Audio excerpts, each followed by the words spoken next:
See how this episode is sponsored by TikTok for Business? Very mindful. Using their measurement solutions, reveal the true impact and performance of your ads. See? Very demure. Learn more about better measurement on TikTok at tiktok.com/business. They can all benefit from the AI infusion. And we could really see that they're willing to spend to get to where they are. So I think the combination of that plus playing in open source gives them, a lot of room to grow.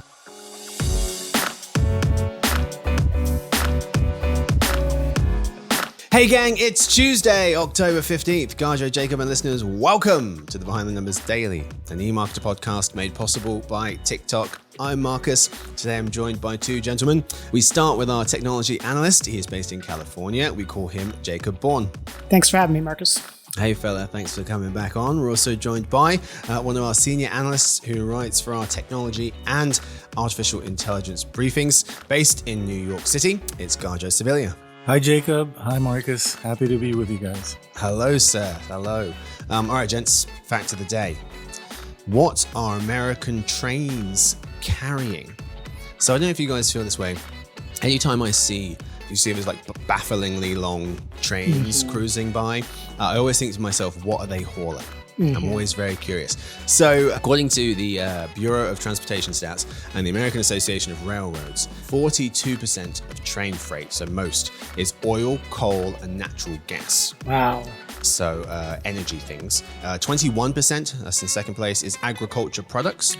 And then 13% construction materials. So those three categories. Oh, okay, nice. Those three categories. Actually, you know what? They've broken that out, interestingly. So let me go through it. So those three categories I mentioned, so oil, coal, and gas, agriculture, and construction materials, those three account for 75% of all rail freight. The rest, they say, is chemicals, minerals, wood, waste, and vehicles. However, construction materials are wood, lumber, so I don't know how that maybe wood before there might be a technical difference between the lumber turned into building materials, but that's what's on trains, and it's all moved on America's 140,000 miles of rail network. For context, that's enough track to stretch around the world 6 times, which is remarkable. A lot of track. Yes.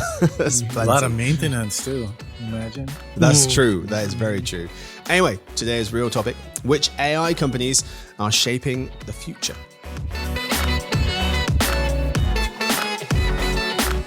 All right, we're talking AI companies up top, and then we have another news story where we're going to be talking about what happens when your digital bank goes down.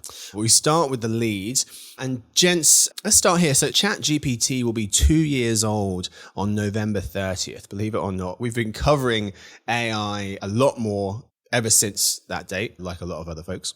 A new release here, a content partnership there, but who's really shaping the AI market? That's one of the questions we wanted to answer in today's episode. So I asked two of our AI experts to create a pie chart each showing which artificial intelligence companies will shape the next few years and have the biggest influence on the AI space. One such company, I don't know what their pie charts look like. They've not told me yet. They've not told each other. So we'll find out together. But one such company, or could be on their list, is Apple. So just to kind of kick off the conversation before we get to those pie charts of AI companies that we think is going to influence the future, Apple, they're about to release Apple Intelligence's first wave of AI features on iPhone, iPad, and Mac on October 28th, I believe, over a month after the iPhone 16 and iPhone 16 Pro launch. Mike Gurman in Bloomberg's Power On newsletter was saying this.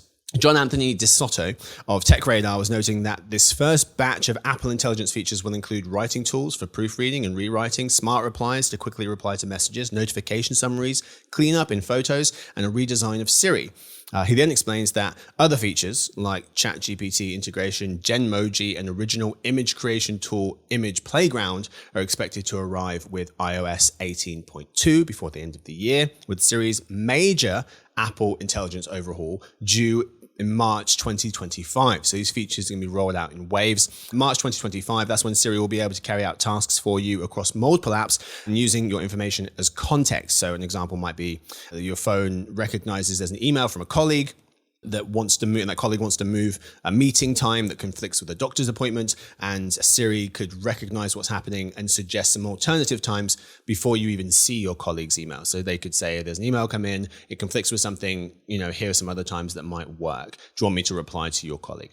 All right, gents, with all that, Jacob, I'll start with you. How much will Apple Intelligence move the AI usage needle in October, by the end of the year, and then again in March? Yeah, I think it has a good shot at really increasing usage beginning in October when it's released. And that's due in part because survey data from Harvard economists actually shows that, at least in the US, people are really, like average individuals, not even for work, are using AI pretty regularly.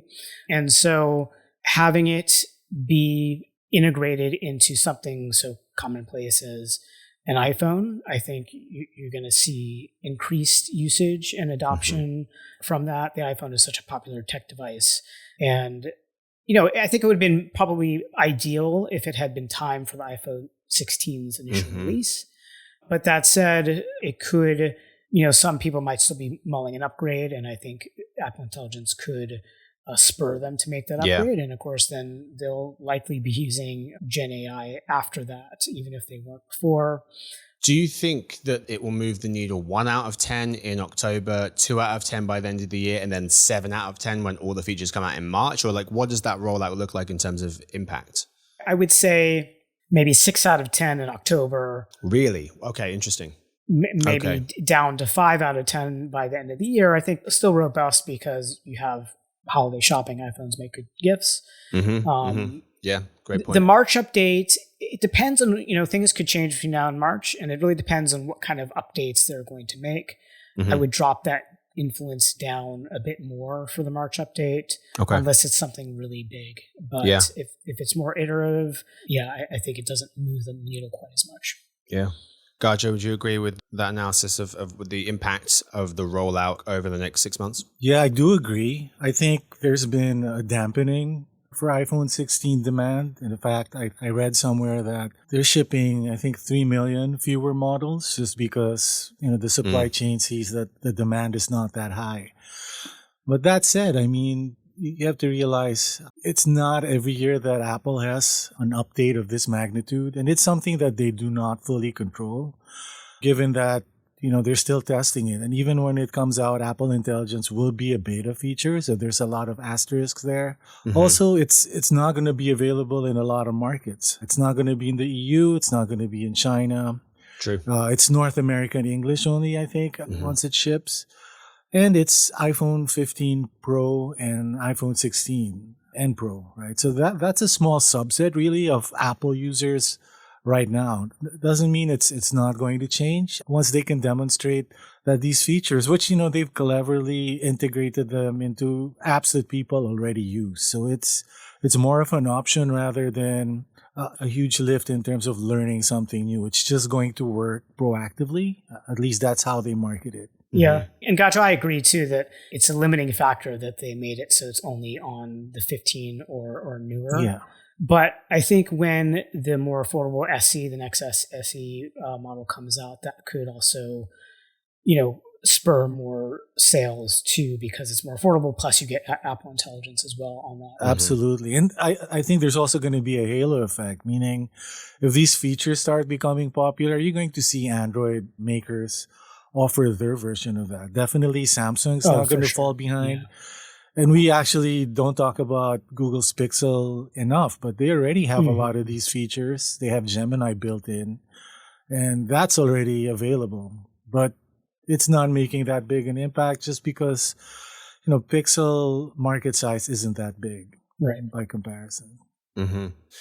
Looking at some data in terms of how important people think AI features are when considering their next smartphone purchase, YouGov has some numbers. It seems about 60% of people said it was either somewhat or very important. So that's a healthy amount. Obviously, even more so for younger folks. Also, Gaja, this might have been one of your articles that you were writing, but it was looking at Gen AI smartphone shipments, which will be quite slow, it seems, at least worldwide. And so Counterpoint Technology Market Research think that Gen AI capable smartphone shipments worldwide will go from 11% this year to 43% by 2027. Wow. That's a big jump. Yeah. Yes. But I also thought that's not as fast as, I don't know, but that's, basically they're saying that by the next Olympics, which is 2028, we might still not be at half of devices that are shipped having Gen AI capabilities. Now, that's worldwide. Right.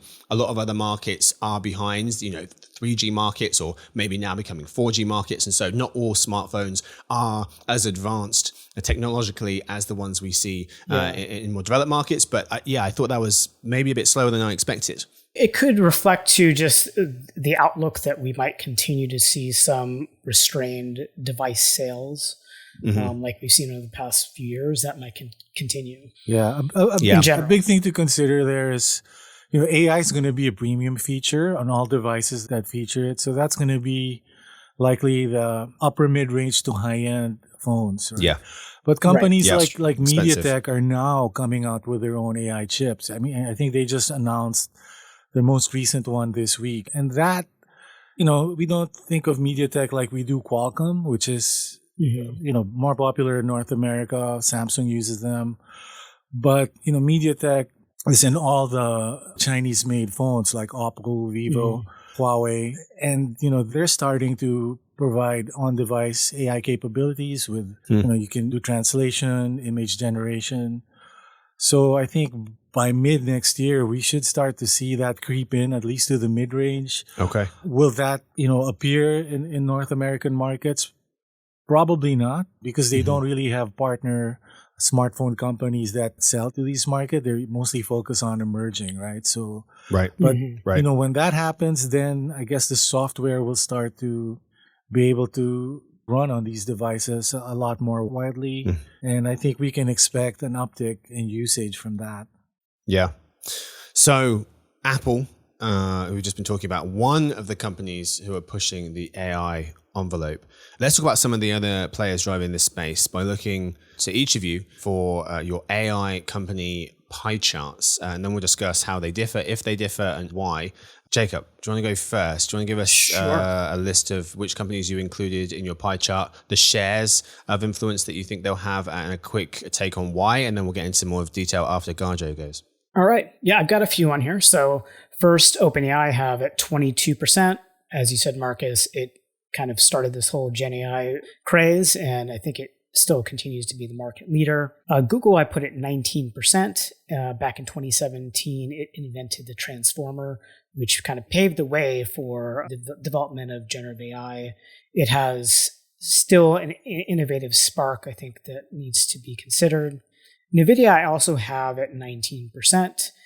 Its GPUs really formed the foundation for this generative AI sector to even be a thing at all. Then a bit lower down the list, we have Microsoft at 12%. It's so closely partnered with OpenAI that it just has to be on the list. Meta, I also have it at 12%. It's been aggressively stockpiling AI chips, making some bold moves as well. Then I have Anthropic at 11% share.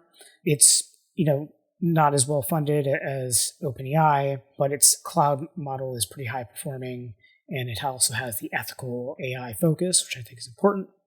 And then finally, this is kind of just a miscellaneous rising startups group at 5%. And there's a couple players, there's several players, I think, to watch in there. Okay. All right. Very nice. So OpenAI 22, Google 19, NVIDIA 19, Microsoft 12, Meta 12, Anthropic 11, and then 5% for those other players, those startups. So that's Jacob's pie. Gajo, what does yours look like? Yeah. So for me, OpenAI definitely is there at 45%. But I'm looking at OpenAI not just as OpenAI currently is, but kind of it's a whole umbrella organization. So I think Microsoft is partly in there because it's pretty much a proxy of OpenAI. And all the AI companies from the founders of OpenAI that have left and are probably going to create their own flavor of what OpenAI already has. So I think that's going to be a vital cog in the ecosystem. That's why I'm giving them 45%. They've always been first to introduce things, although not always first to complete them. We still haven't seen Sora, for example, but that's the first one. The second would be Meta, actually, and I put them at 20%. Okay. Oh, like Jacob said, they've been very aggressive in stockpiling hardware, but they're also really pushing this open source AI ideal, right? And that's giving them a lot of influence among startups in the emerging market. Plus, they also have a slew of products that they can already input the AI into. We're not even going to talk about Facebook and Instagram. They actually have their wearables, their Quest VR, mixed reality headset. All of that can benefit. They can all benefit from the AI infusion, and we could really see that they're willing to spend to get to where they are.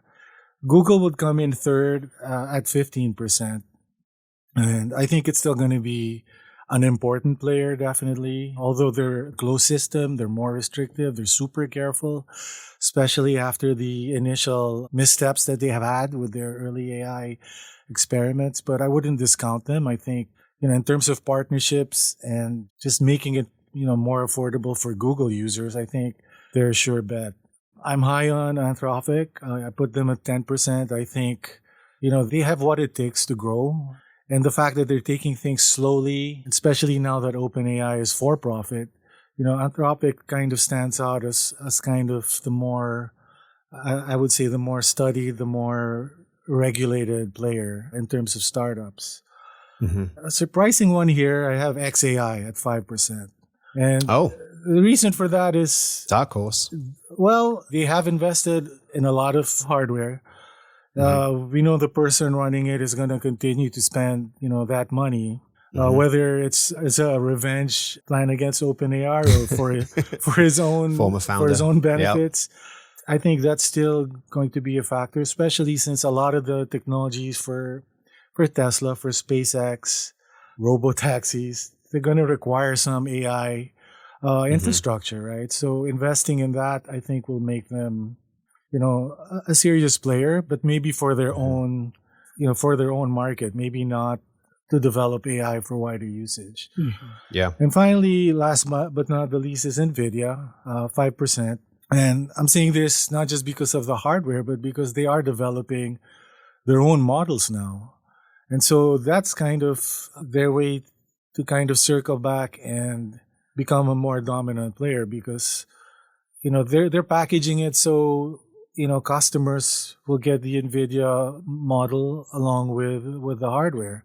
So some people might see that as an anti-competitive move, but it's definitely, I think a notable move because clearly their models are trained specifically to use the latest GPUs and all future products that they have. So I think they're probably the bigger dark horse than XAI at this point, and it's just a matter of time before they expand that part of it.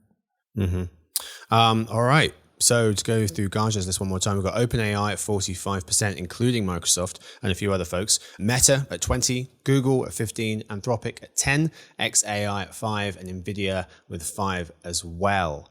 All right. So the first thing that jumps out is, Jacob, you had OpenAI. If you add Microsoft to that, you get 34%. So OpenAI 22, Microsoft 12, you get 34. That's closer to Gajo's 45. And Gajo, I think you were saying there might be some other folks as well in there that OpenAI is. Yeah, most of the founders have left, and I'm betting that a lot of them will start their own AI companies, right? And so that's sort of the tree that you need to look at. Yeah, but interesting you guys both put them first. Yeah, and I think Gajo's points are certainly valid. I do see OpenAI and Microsoft, their relationship diverging a bit more. I think there are signs of cracks there. And they're both heavily dependent on each other while also trying to reduce that mutual dependence they have going on. I think OpenAI is going to continue to be a huge market player, but I put it a little bit lower because I think there's some management issues going on. There's some morale issues. There's some ongoing drama that still has not been resolved. I think all those things are problems for OpenAI. At the same time, we see that others are launching powerful models, like Anthropic is a great example of that. And so I see over time its industry relevance to maybe diminish a bit. Yeah. So you both had Google very close, actually, in terms of share. Jacob had it second with 19%. Gajo had it third with 15%. So share-wise, very, very similar. But obviously, Gajo went Meta second with 20. Jacob, Meta for you had 12. Tell me and Gajo why Meta shouldn't be as high on the list or have as much share as Gajo thinks. Yeah, Meta's a tough one because it's hard to say what it's going to do next. I mean, I do agree with pretty much everything that Gajo said. One thing is that it's definitely investing a lot in Gen AI, and it's weaving it deeply into all of its platforms. It's taking risks, but it's also, and of course it has the open source models it's deploying. But I think that in terms of having a flagship product that it's deployed as a standalone platform commercially that it's making money off of, it hasn't taken that move yet. And so while investors are pretty happy with Meta's generative AI strategy, and I think it's a good one in terms of increasing its influence and getting consumers to use the technology, it might be missing out on an early mover advantage in the Gen AI market in terms of getting market share for a standalone product. And that could maybe, come back to haunt it in the future. Yeah. So Anthropic, both basically said the same in terms of share, which is interesting. Gajo 10, Jacob 11. One jumps out here though is NVIDIA. Jacob, you had it about 19%. Gajo had 5. Gajo, why do you think it's going to have just 5% share compared to Jacob saying, this could be, the third biggest player, tied for second, you could argue, with Google in terms of influence? I'm looking at this just in terms of, not the hardware, but kind of, because we could put other hardware companies here. Clearly, NVIDIA will blow them all out of the water right, at this point. I just think their whole approach of actually playing in the software market, creating their own models and different flavors of those models. I mean, and I know it's still early. Depending where that goes, I think that will give them a lot of momentum. Yeah. And they cater to the highest bidders in the market, right? So if you have the Googles, the Amazons, all kind of going with NVIDIA and taking those models and riffing off of that and building on top of that, I think it gives them a lot of leverage, really, because then they can control the whole widget, which who doesn't want that, right? Yeah. I mean, I think NVIDIA is a force to be reckoned with. Not only, like I said, did it supply this foundational aspect for the generative AI sector, but it's so savvy on strategy. It's very aggressive on strategy as well. And I think I wouldn't be surprised. I mean, Gajo made a good point. It's not just the hardware, it's also the software. And they are developing their models. And I would not be surprised if we see a generative AI model breakthrough come from NVIDIA directly. That wouldn't surprise me at all. I think it's going to be investing even more in software. And the reason why is because it seems that, eventually its hardware dominance is going to be eroded by other 100%, players. Even, and big tech developing their own chips is certainly going to chip away at its dominance. So it's going to invest more heavily in software. And I think why it's going to, succeed there, why it has a good shot of succeeding, is because of this developing the software that fits with, your hard. So parallel hardware software development, I think, is a strength of NVIDIA's. And it also, another area that's really strong on is just industry partnerships. I mean, if you look at some of the partnerships it's embarking on, it's making very smart moves. And I think I anticipate that it's always going to be a step ahead of the competition. I agree with that. Yeah. And I also think that's the reason why regulators are getting antsy about NVIDIA at this point. But that comes with the territory of being the dominant player, right, for years. Yeah.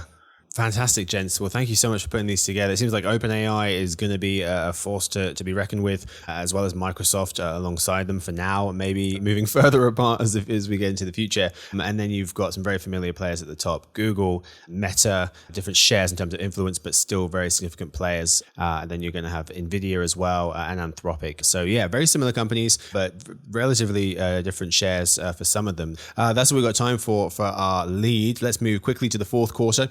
today in other news, just the one story, Bank of America's outage underscores the risks of digital banking.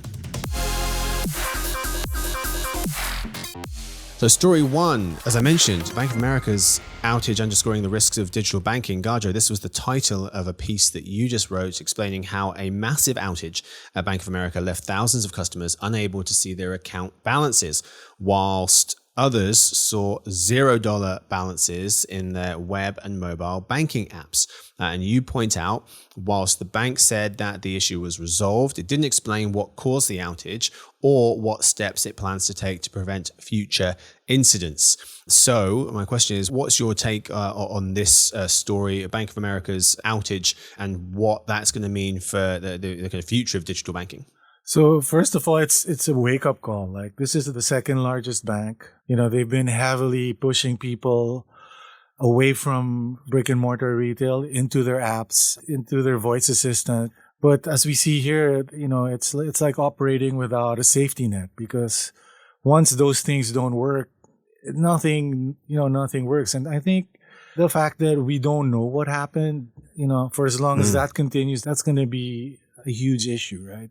We're hearing about all these state-sponsored cyber attacks, you know, so we don't know. What is it? Is it an outage? Is it a software update? You know, did someone put in too many zeros when they were typing in something? We can't tell, right? Yeah. So I think the bank really has to explain very clearly, as a matter of brand trust, you know, what it could do to avoid this. But again, it also shows that really, what is an app? It's something that runs on a smartphone, requires a network, and goes to a server. I mean, those are all the failure points that, you know, aren't obvious to us. But then when it stops working, it's really difficult for consumers to figure out, is this a permanent issue, or how can I, you know, where's my passbook? How can I prove I have that much money? Like, that's just a huge thing. Yeah. So Jacob, I mean, I'm wondering whether outages are just the new normal, because Gajo had mentioned in the piece that Bank of America's outage was the latest in a week that saw Verizon, Sony PlayStation, and Spotify all experience hours of unscheduled downtime. So is this just like the world we're going to live in now, and it's more a question of how to deal with it when it happens and less how to avoid it, because it always will? It certainly seems like it's the new normal. The difference here is that we're talking about people's money versus like their, you know, digital entertainment. It's a debacle essentially for people to go into their accounts and not know what happened. Did their account get drained? You know, I mean, it's terrible. And of course, not having an explanation almost makes it worse, because then you assume the worst, right? And I think hopefully this is not going to continue to be the new normal, but I mean, I think there's deeper effects beyond this incident itself, because I think it's, like Gajo mentioned, the cybersecurity incidents that we keep seeing. So it's outages and cybersecurity breaches kind of seem to be kind of hitting us continuously in tandem. And it kind of erodes the trust, I think, the overall trust in our digital systems. And of course, our lives continue to be increasingly digital. So ultimately, there are social and economic impacts to these incidents that span far beyond the people who are affected by the incident itself. It really erodes trust in systems, and I think that's a big issue. And I think as we get more and more digital, I think there just needs to be a lot more focus on bolstering the integrity of our digital infrastructure, not just advancing the technology, not just deploying new systems, but really focusing on the security aspect. It's something, it just almost has to happen. Because, as Gajo was writing in the piece, when people think, okay, we'll just go down to the branch like we used to. And they were turning people away from the branch. So having a physical presence definitely matters, but not if when people go to that physical presence, you say, same issues as online. There's nothing we can help you with. You kind of touched on it there, Jacob, but one of the things is digital banking certainly is the new normal. And I was looking at some of our numbers. Almost everyone uses digital banking. 93% of Americans use the internet bank digitally. And that's across every generation. Almost every generation had about 90% of people who said they were digital banks. Even boomers, I think it was like 87% of them saying that they bank digitally. So that's everyone, according to our forecasting team. And then you had this chart, I think in that piece, Gajo, suggesting we are heavily reliant on finance-related apps. 80% of US adults have both a payment app and a banking app on their phone, and close to 50% have a credit card app, according to a September MX study. That's all we've got time for, gents, for today's episode. Thank you so much, as always, for being with me and hanging out today. Thank you to Gajo. Thanks again. Yes, sir. Thank you to Jacob. It was a great time. Thanks so much. Yes, indeed. Thank you to Victoria. She edits the show. Stuart runs the team. And Sophie does our social media. So thank you to them. And thanks to everyone for listening in to the Behind the Numbers Daily and eMarketer podcast made possible by TikTok. You can hang out with Sarah Lebo tomorrow if you would like on the Reimagining Retail show, where she'll be speaking with Zach Stambor and Rachel Wolf all about Prime Day in the fall and consumer behavior across membership events.